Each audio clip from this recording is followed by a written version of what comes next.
broadcasting from somewhere between the tree line and your bad decisions. This is Coastal Static, 98.7 FM. If you can hear this, you're still alive. For now. All right. Whoever just kicked the radio and knocked the antenna back into position, thank you. Because if you can hear this right now, you've tuned into Coastal Static.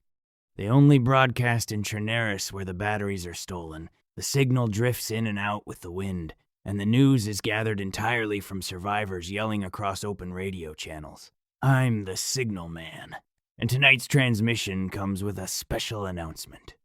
If you heard explosions earlier, that wasn't thunder. That was Raid Weekend doing what Raid Weekend does best. Now, from the reports coming across the airwaves tonight, Freaky NATO and Grey Matter once again decided to take a run at the Unicorn compound. The plan was ready. The gear was packed. Everyone was confident. Unfortunately for the attackers, there was one small detail they didn't account for. Red wasn't actually inside the base. Now, according to several radio reports, Red had been wandering around outside the compound and managed to slip behind the attacking force without being noticed, which led to one of the more remarkable moments of the evening. Because when Red came around the corner, he reportedly found Fulham, Rez, and Mockingbird all standing together, looking in the exact same direction. Now, I'm no military strategist, but generally speaking, it helps if at least one person checks behind you. Red opened fire and the results were immediate. Fulham went down. Rez went down. Mockingbird went down. And according to witnesses, the three of them may have spent their final seconds still trying to determine whether Mockingbird is Australian or from New Zealand. Now, to be fair to the boys, they did manage to redeem themselves later in the evening, because shortly afterward the Unicorns launched a counterattack on the Freaky NATO outpost being operated by Fulham. During the push, there was also the now infamous unpinned grenade incident involving General Foxo, which many of you already heard about earlier in tonight's Survivor File. We will not be going into that again. The important thing to remember is that the counterattack continued.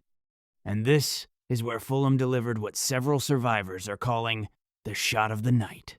From roughly 130 meters, Fulham managed to land a grenade launcher round directly onto the attacking Unicorn push, which is an impressive shot under any circumstances. Especially considering Fulham usually focuses that level of attention inside casinos.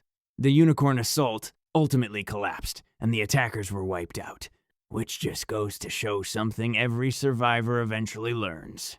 Defending a base is hard. Attacking a base is absolute chaos.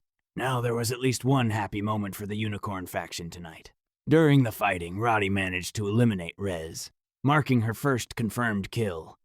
And according to witnesses, she was so excited when they returned to base that she celebrated the victory in the most wholesome way possible. She made sandwiches for the entire Unicorn faction, which honestly might be the first time in Chernaris history that a confirmed kill has been followed by catering services.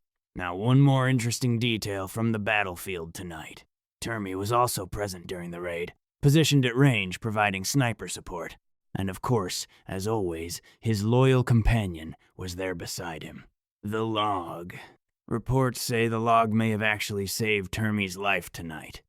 While he was watching the compound through his scope, the log reportedly detected movement nearby and alerted him. That movement turned out to be Red repositioning again. Termi reacted quickly and dropped him before he could complete the flank.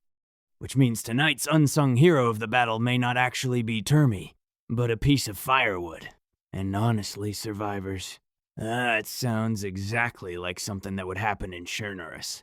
So overall, good fights across the region tonight.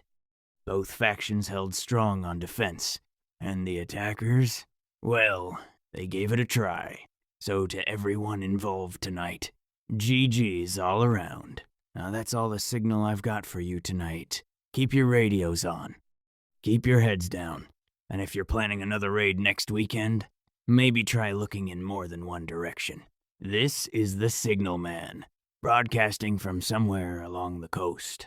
Good night, survivors. Broadcasting from somewhere between the tree line and your bad decisions. This is Coastal Static, 98.7 FM. If you can hear this, you're still alive. For now.